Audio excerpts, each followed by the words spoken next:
Good morning, everyone, and thank you for joining our digital session. Today, our experts, Mindy and Mark, will spotlight adaptive traffic management and its immediate impact on modern traffic management and control. This session will delve into the future possibilities while also showcasing the real-world applications of adaptive solutions that are transforming our road networks today. We'll have time for a live Q&A at the end of our session, but feel free at any time to drop your questions in the Q&A tab. I'm pleased to first introduce Mark Siegel, Senior Traffic Engineer and Product Manager at Yunex Traffic. Mark brings over 10 years of experience in the industry and currently leads Unix's adaptive and ATS PM programs. He holds a bachelor's in civil engineering from the University of Texas at Austin, where he contributed to research in connected and autonomous vehicles. Mark is also a certified sustainable transportation professional and has worked internationally in China and Spain with a strong passion for cycling and believes that roads should be for everyone. Mindy Gillespie is a seasoned professional in the field of communications with over 8 years of dedicated experience in the traffic management and smart mobility industry. Mindy possesses a wealth of knowledge and expertise in advancing innovative solutions that enhance urban mobility and traffic flow. Throughout her career, Mindy has played a pivotal role in promoting cutting-edge technologies and intelligent traffic systems. She has been instrumental in planning and executing various industry events and trade shows, leveraging these platforms to engage with key stakeholders and showcase the latest advancements in traffic management. Mindy's efforts have significantly contributed to the industry's mission of transforming urban mobility through intelligent solutions. Now, I'll hand this over to our speakers. Mindy? Thank you, Jack, for the introductions. And again, welcome everybody to today's session. Before we dive into the fun world of adaptive, I wanted to set the stage of who Yunex Traffic is and where we are going in the future. We have a long history of innovation, as many of you know. It spans over 100 years, from installing the first signal system in Germany to being the first company to offer an adaptive system. We stand here today leading the digital transformation with cloud-based systems and solutions that use AI and machine learning to make the future of transportation management a reality today. And with over 3,200 employees across 28 countries, our team is here to help reach your mobility goals. Our portfolio is moving away from the old and into the now. We strive for safer, greener, and more efficient cities and solutions, which are here to meet those needs. With our cloud-based ATMS Studio and edge computing traffic controller, the Blade, CV2X technology like our RSU and OBU, we are no longer talking about the future. We're implementing it today. And with that, I'll turn it over to Mark Siegel to really dive into what adaptive is, how it is implemented today, and what the future looks like. Mark?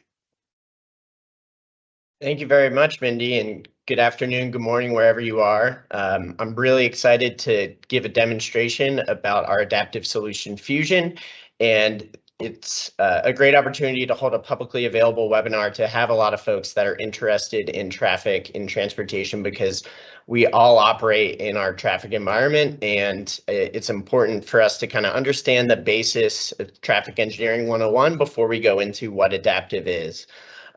So I think it's important to talk about how traffic signals are controlled. If anybody has seen a traffic signal technician on the side of a road in a cabinet, you understand how complex a traffic cabinet can be, the various technologies that are put in place, anything from preemption to coordinate with ambulances so they get dedicated greens, as well as the detection that's put in place to handle something like a semi-actuated or a fully actuated signal.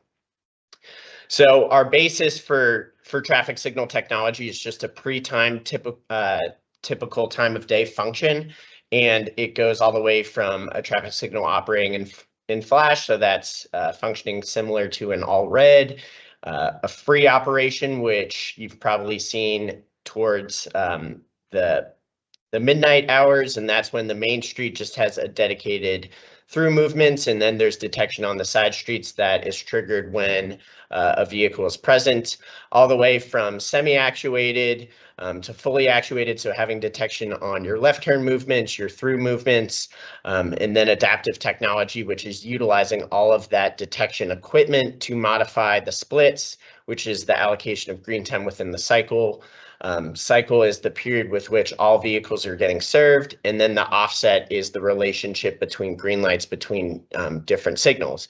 And then where the industry is headed, and where I want to mention this concept, is reservation-based intersections. And so that's when vehicles are talking to each other, utilizing connected and autonomous vehicle technology. And coming from the University of Texas at Austin, there's a lot of great researchers that are present that are working on these concepts and where Fusion is trying to head to, and having the ability to ingest connected vehicle technology, because traffic lights right now are really just a function of communication to motorists as to when they can go. And so it's really interesting to be in the ITS space to see how connected and autonomous vehicles are changing the way our traffic signals will operate. So now we got our Traffic 101, and now let's dive into what an adaptive traffic control system is. One of the key concepts is vehicle detection and being able to create a digital model for an adaptive algorithm to optimize the greens, the cycles, and the offsets. So it's really important to have solid detection. If you've driven on a road, if you've seen the cuts in the road, if you've seen traffic cameras, that is all a function of vehicle detection.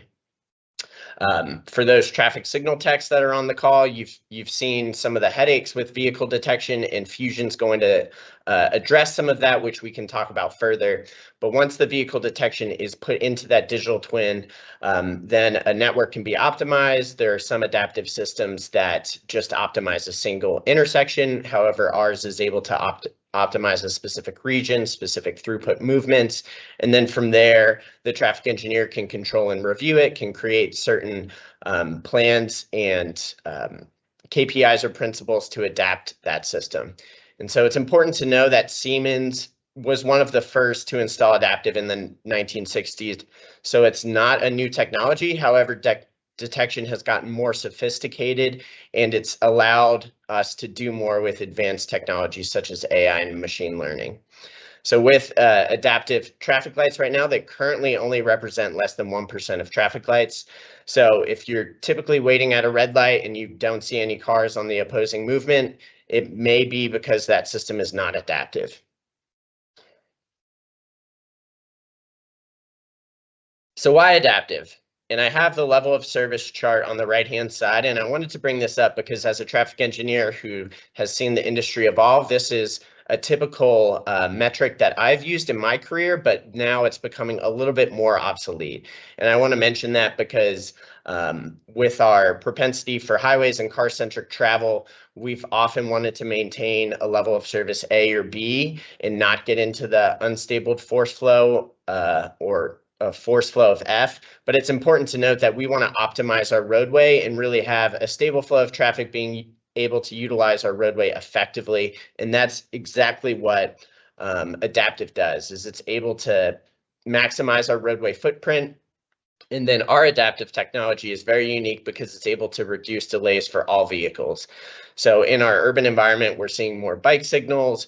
We're seeing functions such as the leading pedestrian interval. Folks on the call may be familiar with flashing yellow arrow. We're seeing the industry evolve as a whole, and our traffic signal technology really needs to evolve with that. And that's why we've been deploying our adaptive solutions across the globe.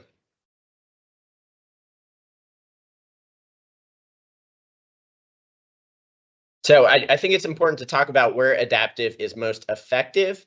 Adaptive technology is not a silver bullet. So if a roadway doesn't have sufficient capacity to meet the demand, adaptive isn't going to really solve that. I'm a big fan of roundabouts, and I would think that roundabouts can be a function of the tool. And for some of the heavy intersections with which adaptive technology would be really important to deploy, I think there's a hybrid of solutions that we can really talk about. So having an annual daily traffic ranging from 10,000 to 40,000 is something where adaptive works most effectively. With our adaptive algorithm, when it's in sort of the AM or PM peak and everybody's coming home from the city, you'll see the cycle lengths increase. You'll see the main street getting the majority of the travel time. But when you have smaller ADTs and you have more varied vehicular traffic, our adaptive algorithm will accommodate that and shorten the cycle length, so all approaches are waiting less. We have the ability to resurface some phases if there's additional demand that comes up. And it's important to note that with adaptive technology, you do need the investment in detection. However, from a semi-actuated system, which only has certain phases with detection, you'll get a much more improved benefit with adaptive. However, the traffic engineer won't have to invest as much with a fully actuated system. So it's important to note that cities that have CMAQ funding or a city that's in a non-attainment, so they have insufficient air quality levels. I'm based in Austin, and we are basically on the cusp of being in non-attainment, and so with that comes a reduction in federal funds due to our air quality. So it's important that we can deploy technology to help improve our air quality for our better quality of life, but also being able to get all of those federal funds for projects across our city. So as Mindy said, we're a global company, 3,000 employees across 24 different countries, and we've been deploying adaptive for decades now, and we've been building on that experience with Fusion. We have London at the heart of the map here, and that's where we've been trialing Fusion for the past number of years. Fusion's been a technology that has been done in partnership with Transport for London. They're the folks that operate the tube, and they've been utilizing our technology and are expanding their Fusion program. But we have a wealth of experience that we can bring across a number of different systems. And our adaptive technology is based on a UG 405 communication standard, which is mainly a European standard. However, we have a lot of different technologies that are put in place in our traffic controllers, which are the computers that power the traffic lights. And we have the ability to coordinate those communication standards across the globe. And so you see some major cities like Cartagena, Sao Paulo, they all rely on our adaptive technology to allow motorists to wait less at traffic lights.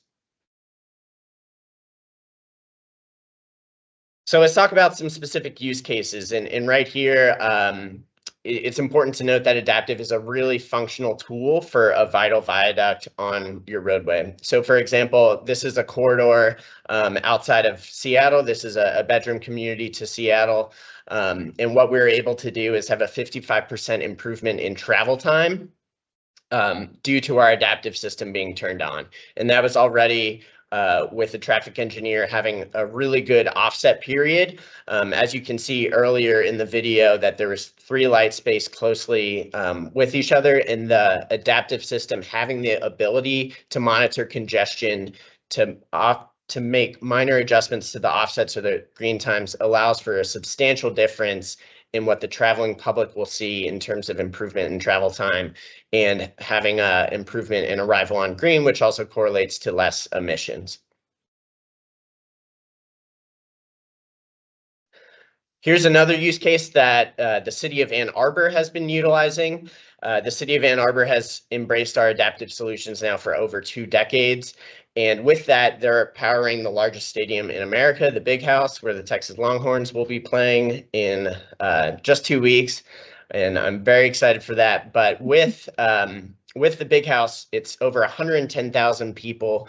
Ann Arbor's only 50,000 citizens. So it's really important that they were able to utilize the technology to optimize their roadways so they didn't have to invest great amounts in parking or traffic infrastructure. Obviously, with traffic management, the police force that's involved with moving over 110,000 people into a small space, it's really important that they were able to have signal timing that could really be modified with a push of a button. And so what the city of Ann Arbor was able to do is they were able to utilize our urban traffic control platform, which is where our adaptive algorithm lives. And with the push of a button, they're able to turn a two-lane two-way street into a four-lane one-way. So they're able to accommodate a vast number of vehicles, and they're able to do it without having to go into individualized traffic cabinets to modify signal timings. And on the screen on the left-hand side is a visual of our Fusion algorithm, and I'll talk about the UI for the folks on the call that have used our adaptive system previously. You can see that there's a vast enhancement with our UI where the traffic engineer is able to see where the decision points are being placed within the network in the region and how those traffic signals are being adjusted.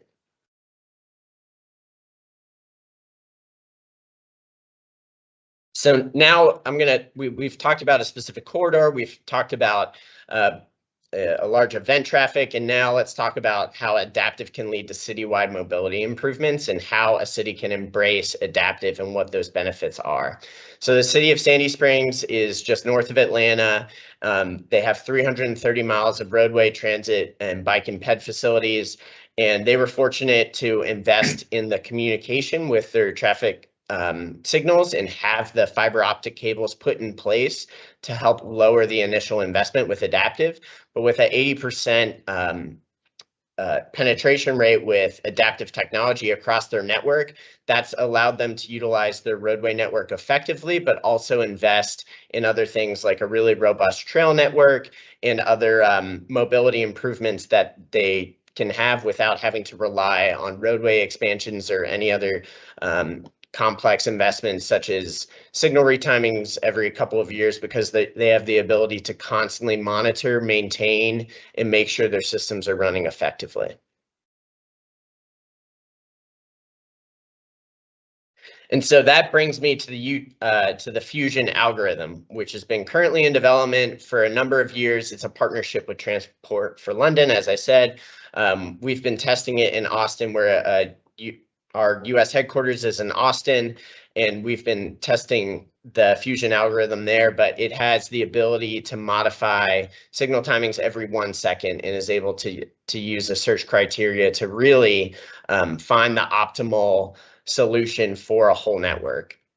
And so it's important to note that signal timing is a function of roadway safety. So having a system that can safely move people in not just cars, but moving people. And so one of the vast enhancements of Fusion is being able to accommodate all modes of traffic. So for example, a lot of cities are embracing complete streets, transit expansions, and so having the ability to have signal timing to not just move the maximum amount of cars, but moving the maximum amount of people will help improve our air quality, improve our quality of life. And Fusion is also built to handle connected vehicle technology and also accommodate autonomous vehicles and give them the signal timing information they need to effectively navigate roadways.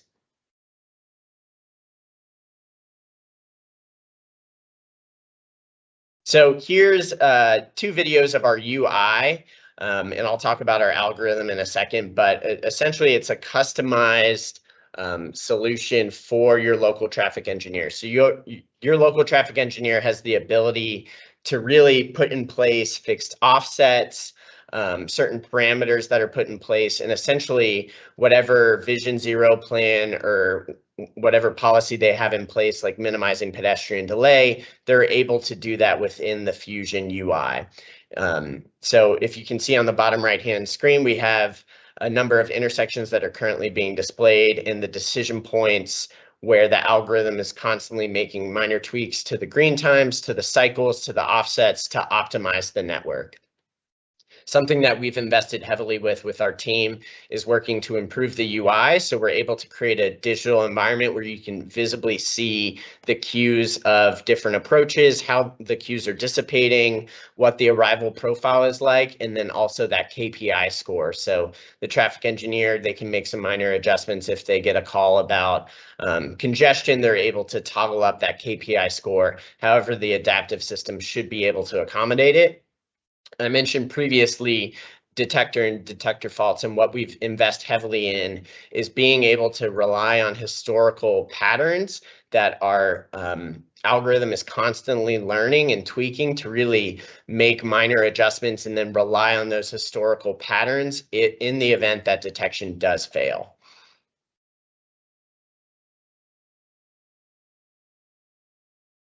So let's dive in a little bit more about the algorithm. So it's an object-based simulation tool that minimizes delays and stops.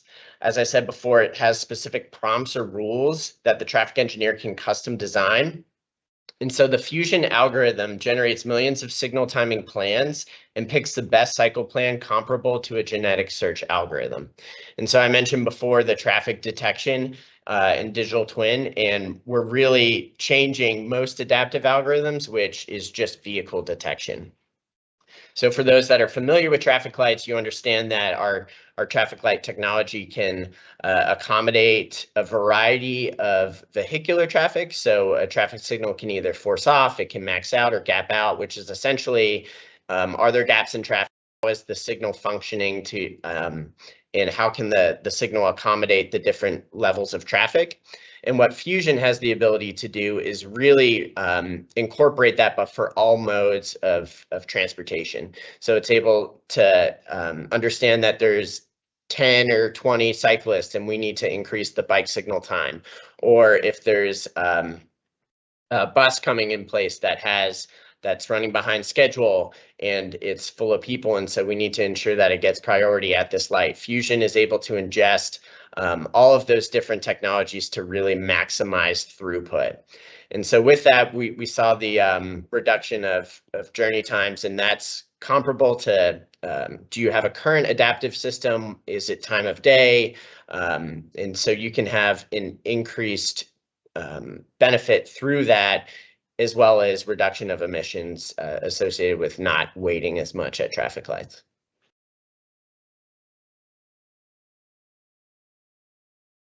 So for those that are familiar with our current adaptive solutions, we have the ability to modify our split times and our cycles and offsets, but our cycles and offsets can only adjust every 2.5 to 5 minutes. However, with our new algorithm, it has the KPI to minimize delay. We're searching for millions of different solutions through that genetic search algorithm, and we have the ability to change split times, cycle lengths, offsets every second. So every second, this algorithm is working to minimize the entirety of a region. We also have the ability to group different corridors into different regions. So if we want to have a consistent cycle time running across one corridor versus another, the traffic engineer has that ability. They also still have the ability to fix offsets, to have minus offsets if they want to, and also just let the adaptive algorithm work its magic. So it's adapted to accommodate CV2X technology as well. A number of our engineers were just at ITS California. We were taking a Waymo, and a lot of connected autonomous vehicle technology is entering our roadways, and it's time that our traffic signals accommodate that technology, but also have the ability to communicate to them as well. And that's exactly what our Fusion system does. So adaptive signals, I talk about saving time and money, and it's really about optimizing your asphalt. And I think that's something that a lot of cities are embracing with complete streets, road diets, and it's about trying to move the maximum amount of people in a small space. So being in Austin, Cap Metro jumped on the bandwagon with this viral trend of being able to compare the space of 50 people versus 50 cars or 50 people on bikes. And so it's time that our signal timing can accommodate that and not only just move vehicles, but move people. And so collectively, we've done some studies in a number of trials in London, and right now we're getting at least 10% or more in travel time improvements, 15% more improvements in arrival on green, and that's saving motorists hundreds of gallons of gas yearly. And with that, you're not idling at an intersection, which typically reduces, or which typically you'll emit pollutants like carbon monoxide and other cancer-causing chemicals that we'd prefer to not have in our air. And so when we're able to ingest other detection data, we're able to move the amount of bikes. We're getting a vast improvement that is further optimized based upon the data that is shown on the left-hand side of the screen.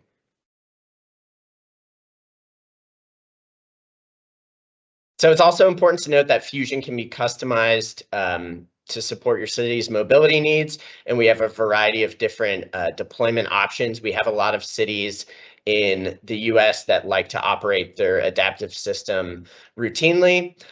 So they're able to constantly make minor tweaks, see how the system's operating and changing. And a lot of cities really like to have a hands-on approach with that. With that benefit, you don't have to do as many signal retimings, which typically is recommended in the industry to happen every 3 years. And so with that, an adaptive system can save your traffic engineer more time and also just have an increased benefit for the traveling public during that time.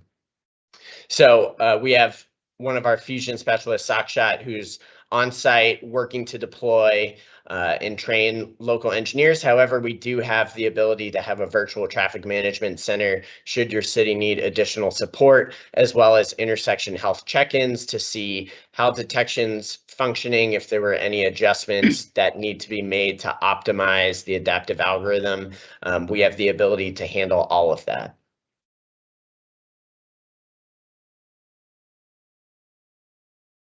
And with that, I will give it away to Mindy for the key takeaways. Well, thank you, Mark, for that session. It was really great. As we can see, adaptive traffic management is not a new technology. We talked about it in the beginning. You know, it's been around since the 60s. However, with the new algorithm we've created with Fusion and the work we've done to build it makes it easier for our traffic engineers to really dive in and optimize their systems. We've had some feedback from traffic engineers and customers that tell us that while adaptive, as Mark had said, is not a silver bullet, if you put the right level of engineering and maintenance, as well as being, you know, strategically planned out, adaptive can give these cities a lot of improvements to the roadways. And I want to remind everybody that the team of Yunex Traffic is here to help deploy, train, and maintain your systems across the country. And with that, I want to open this up to any questions that you all have. And please feel free to put them into the chat. There is a Q&A button. I want to remind everybody on the top of your screen, and you can easily go in there and put in any questions that you may have. I'll give you all a few minutes to do that.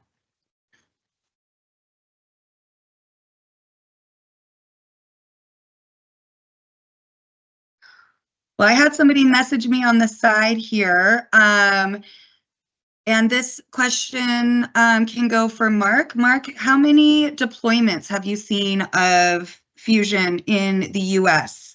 I know it says that we talked a little bit about London, but what kind of deployments do we see here in the US? That's a fantastic question. So currently we have a number of adaptive environments in the US. However, with Fusion and our latest algorithm, we've deployed it in a number of cities in the UK and then additionally in Prague.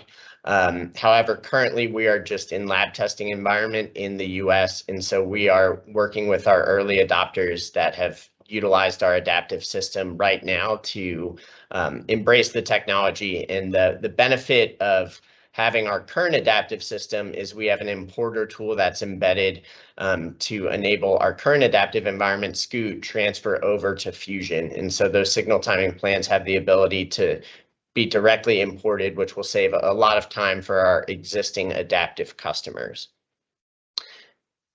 Wonderful. So in short, no in the US. However, we are hoping to test it on road in the coming months. Wonderful. Wonderful. I'm going to give everyone a couple more minutes to put their questions in. And while we do that, I want to remind everybody that this session is being recorded and we will have this available on our website by early next week. So if you want to come back and watch anything that you can or get any information from us, you can definitely do that. And keep an eye out for future webinars. We will be having these every month. So we will be sending out some information for the next ones coming up soon. And it does look like we have another question here. What happens when communication to a specific controller fails? How does that system adjust? And Saksha, I will leave that to you. Yes. So when the communication fails to a specific controller, for the time being, it would go back to the coordination plan, whatever it was running by time of day. But when it comes back on, Fusion would know that there is a queue buildup. It would know how many cars are there on the queue, and it would create that queuing model, and it would dissipate whatever amount of traffic that link or a specific phase is getting. Great. And it looks like we have another question that has just come in from a traffic engineering project manager, VHB. It says, you mentioned about utilizing the connected vehicle data in the Fusion system. Could you please elaborate on what data is being imported and how is that actually being used in the decision algorithm? And is that simultaneous with vehicle demand? And I will leave that again to Shakshot, to you. Mark, can you take this question for the connected vehicle? Yeah, absolutely. So that's a fantastic question. So currently our Fusion environment is designed to be able to communicate SPAT messaging to connected vehicle technology. Right now we're seeking a partner to advance that two-way communication. So having some additional probe-based data to allow a more holistic perspective of the operating environment. So currently, right now, we have a partnership with Bosch, and we're leveraging that to help advance our detection capabilities. However, once we get SPAT information or having that two-way communication with a connected vehicle, we're hoping we can do more to really ensure that our signal timing is solid with additional data streams. Wonderful. Great question here. Does this solution offer modes of optimizations for corridors versus grids? That is a great question. So the benefit with Fusion is you're able to set up different regions. And so there may be an intersection that is just adjacent to a major corridor, but you want to have that intersection accommodate and incorporate similar signal timing plans as that corridor. And so the traffic engineer has the ability to accommodate a variety of different levels. And so we've seen that in our deployment experience where we want to optimize a certain amount of movements. And so we're able to modify signals and put them in different regions to see what is most effective with our algorithm. Wonderful. And this is a question I'm going to pose to both of you, actually. What is the biggest challenge in implementing the adaptive Fusion system, or any adaptive system, I guess? I'll go first, and then I'll have Sakshot answer.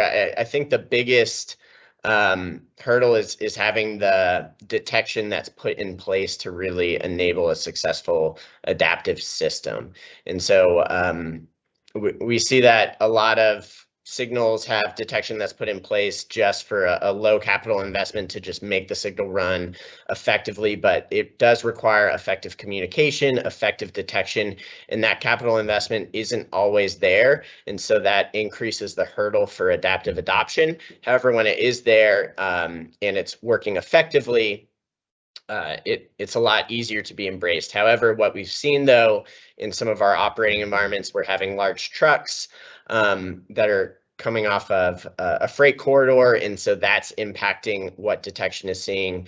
Detection was installed in the wintertime, and then in spring there's leaves that are obstructing the view, so there's always something different. And I think that's the key takeaway with intersections, is every intersection is unique.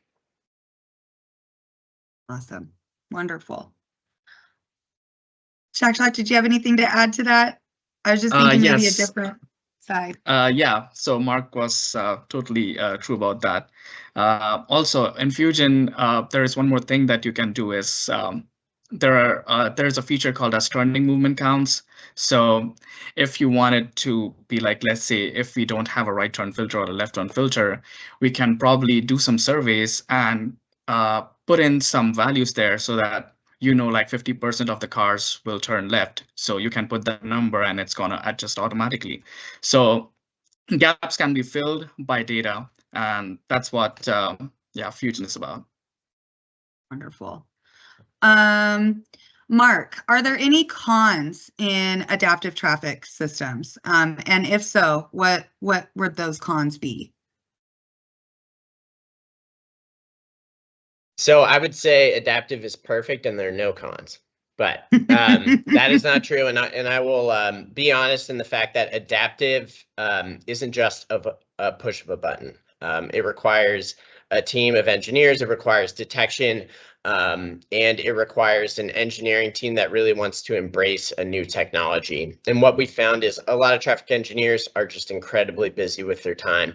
And that's why Yunex is offering virtual traffic management centers and the support staff to really come in either once a week, do an intersection check-in or a corridor check-in, manage some of those improvements to really help the system function. And I think that's the one con is adaptive isn't just a push of a button, and it requires some maintenance. However, if you're able to make some minor tweaks once a week, you don't have to do a full signal time retiming every couple of years. Right. And then this is a great question. Is there a minimum amount of intersections needed for adaptive to truly enhance signal performance across a corridor? So I would say, yeah, you can go, Mark. Yep. Yeah. So intersections that have are greater than half a mile will have they don't need as great of a coordination plan because they're so farly spaced apart. However, intersections that are closely spaced apart will definitely require that coordination. We have deployed one intersection at a time, and obviously the benefit isn't as great as deploying a whole corridor.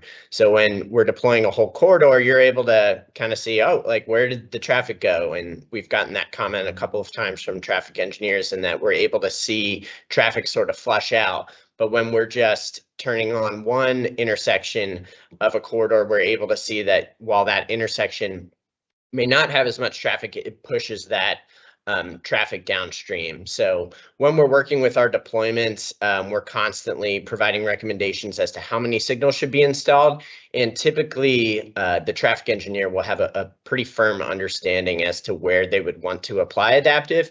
However, we can work with our company Aimsung, which does simulation modeling to really evaluate the effectiveness of turning on 8 signals versus 10. Perfect. And let's see here. We've got quite a few questions coming through. This is great. How much impact have you observed of bicyclists modifying signal timing versus vehicles simultaneous with vehicle demand?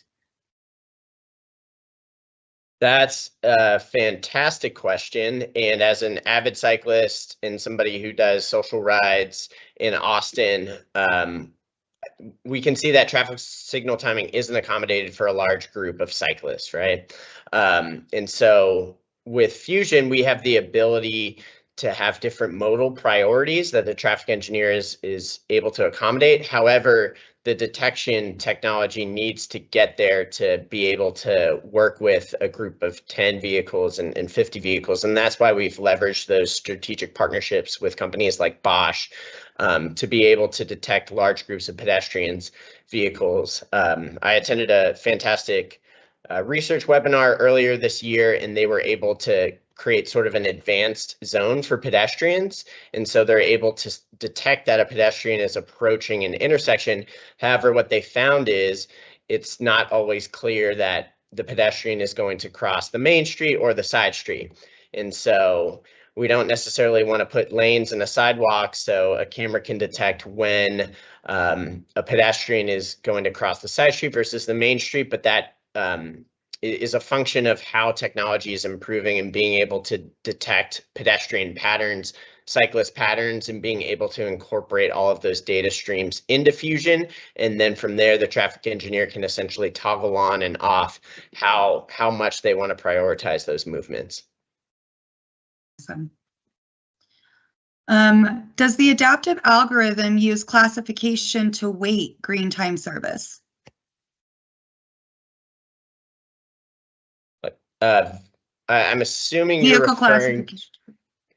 Yeah, I'm assuming they're referring to vehicle classification, which is a great question. So currently we have 4 modal types right now, and it's just vehicles, bikes, pedestrians, and cars. So we're not necessarily incorporating a wider range of vehicle classifications beyond that. However, we do have a robust connected vehicle solutions where we've done freight priority. For example, the system that we're currently deploying in the Seattle region is right next to a heavy freight center. And so those vehicles take a long time to get started up, to keep moving. And so we can leverage some of our additional connected vehicle solutions, which is part of why Fusion is such a successful algorithm, is we're able to really ingest additional data streams to have freight priority and incorporate some of those more advanced classifications. But within the Fusion algorithm and UI, you just have those 4 different modes. And I know you've mentioned detection a few times and having robust detection. What's the detection needs for Fusion? Are they the same as Scoot, our existing adaptive solution? Yeah, that's a great question. It probably comes from somebody that's already using our adaptive systems. And so with Fusion, the more robust of a detection system that you can have, the more effective our digital model and algorithm is going to be. So for someone that's familiar with our current adaptive solutions, you know that we're typically placing advanced detection greater than what we would typically place it at an intersection. And so that remains true, having the ability for filter detections at turn lanes, especially to accommodate flashing yellow arrows, and to be able to model and effectively predict when those left turners are leaving during that permissive phase still holds true. And then I think we have time for one, maybe 2 more questions. How does your adaptive solution handle saturation situations where time-based plans would normally flush traffic congestion? I would say, so in Scoot, we had something called as exit blocking detector. So if we see the link, which is the through link, it is having high saturation, or the traffic is backed up all the way, that exit blocking detector would get triggered and it would flush out the traffic, but it wouldn't give green to the link which is going through. So that way it adjusts the high saturation plans, which is normally done by the time-based plan. Great. And does Fusion leverage traditional simulation models to build the digital twin, or does it utilize intrinsic model like Scoot does? So as I mentioned previously, it uses a similar to a genetic search algorithm. So it's able to use object-based tracking to generate different simulations and figure out how to minimize delay, but then also incorporate the different KPIs that the traffic engineer has set for modal priorities, for fixing offsets, and some of those other parameters. And Dr. Hamilton, which is based in the UK, who has run the Fusion algorithm, he can also you can also reach out to him for additional questions on that algorithm specifically. Perfect. And how frequently does the Fusion system change the coordination plans, given that there's a transition process at the local level in each controller, and it needs some times? It can't just jump immediately from one plan to another. That's true. So it cannot jump, but it is performing calculations every second by second. It knows the data every second. So it's going to change the stage time at the end of the stage. That means at the end of the phase, it's going to change the cycle time at the end of every cycle. So yes, and offsets. Offset is a function of split time. So it is adjusting split times, and by that, it is adjusting offsets according to the intersection in that corridor. Wonderful. I do also want to add that there are some minimum thresholds that you can put in for cycle length as well. And so but I think you're exactly right. You don't want to have cycle lengths really changing drastically every 1 second. And so with that decision engine algorithm, the traffic engineer is able to put in some of those bumpers, so to speak, to ensure that there are smooth transitions. But additionally, within our urban traffic control program, which is essentially the brains or the operating environment of our system, we're able to put in a lot of different measures to accommodate smoother transitions, et cetera. And then transition periods also pertain to emergency vehicle preemption, which is another specific use case. And at that point, the fusion algorithm sort of lets go and releases control back to the controller and is able to have emergency vehicle preemption operate as it typically does. And then it does allow to have a transition period that the traffic engineer can customize based upon their specific needs. Awesome. So I just want to remind anyone, if you have, well, we're going to wrap the question portion of this up, but if you have any questions that come to you after this or that come to you later, please reach out to myself or Mark.